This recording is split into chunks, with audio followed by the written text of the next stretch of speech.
Don't keep your sons and daughters with you after they are married. Let them have their own privacy. They have to live their own life.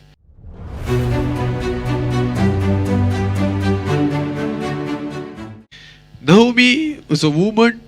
Her sons got married there, and the husband passed away, the sons passed away, and end up she and her daughters-in-law. So she thought that her life is completely gone, so she's going back to Israel. And at the moment, on the way of she's going back, daughters-in-law also was following her. And she turned back and looked at them and said that, "Go back, my daughters. Would you wait for me to get married again and give you sons for you to get married? Go back." Hallelujah. You see, those days, the Jewish custom is that if you are married and your husband died, you are bonded to the family. You are bonded to the family. You have to be with your family. But what happened here is, Naomi has the heart to let them go, saying that I set you free, you go. You don't have to look after me. You can go and look for your life, get married, live your life. And she calls them daughters instead of calling daughter-in-law. Hallelujah. Means this mother-in-law, she loved the daughters-in-law as her own daughter. But today, the greatest thing that will happen among the Indian families is that the mother-in-law or the father-in-law will be against the son-in-law or the daughter-in-law.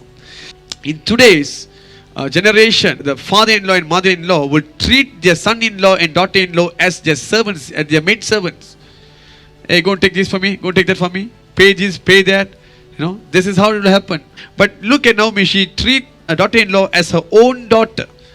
This is the kind of love that we should show to our daughter-in-law or son-in-law. Because when you treat them well, because maybe your daughter is someone's daughter-in-law. Okay? Your daughter is someone's daughter-in-law, and she might be going through the same situation as how your daughter-in-law is going through. When you treat well of your daughter-in-law, I believe that God will make sure that her mother-in-law treats her well. What you sow is what you reap. What you sow is what you reap. God sees what you're doing. If you tortured someone's daughter, and your daughter will be tortured with someone else. This is something where people fail to understand. For them, they are the law. They are the law. They can treat people badly, but nobody can treat their daughter badly. Does this make fact? No. They are the royals. They become the royals. I can harm people, but nobody can harm my people. It's like that. This is something which is not supposed to be practiced in Christianity. When God gives you a son-in-law, a daughter-in-law, it means God has given you another son, another daughter. You have to treat them as their own son and daughter. This is the kind of relationship that you should have. Don't create problems between your children and your son-in-law or daughter-in-law. Because you will be the reason for your children to suffer separation one day.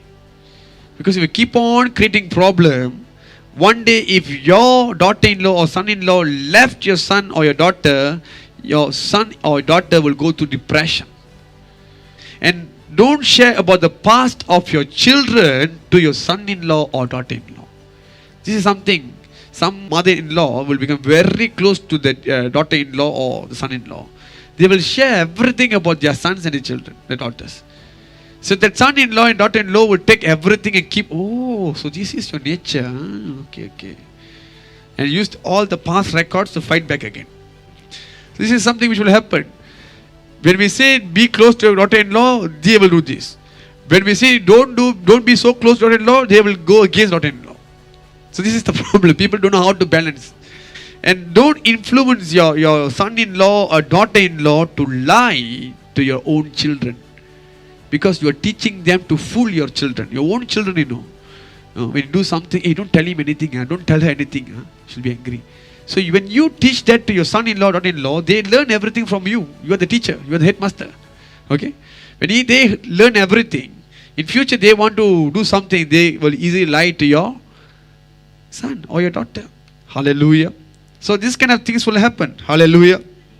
And don't gossip about your own son or your daughter to your in-laws.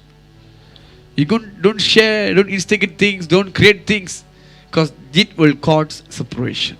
And the most important is that don't keep your sons and daughters with you after they are married. Let them have their own privacy. They have to live their own life. if you keep them with you, and they might have some problem between them, they will not be able to freely fight and speak out things. And because of that, the one person, the son-in-law or daughter-in-law, will keep quiet, one day will burst out.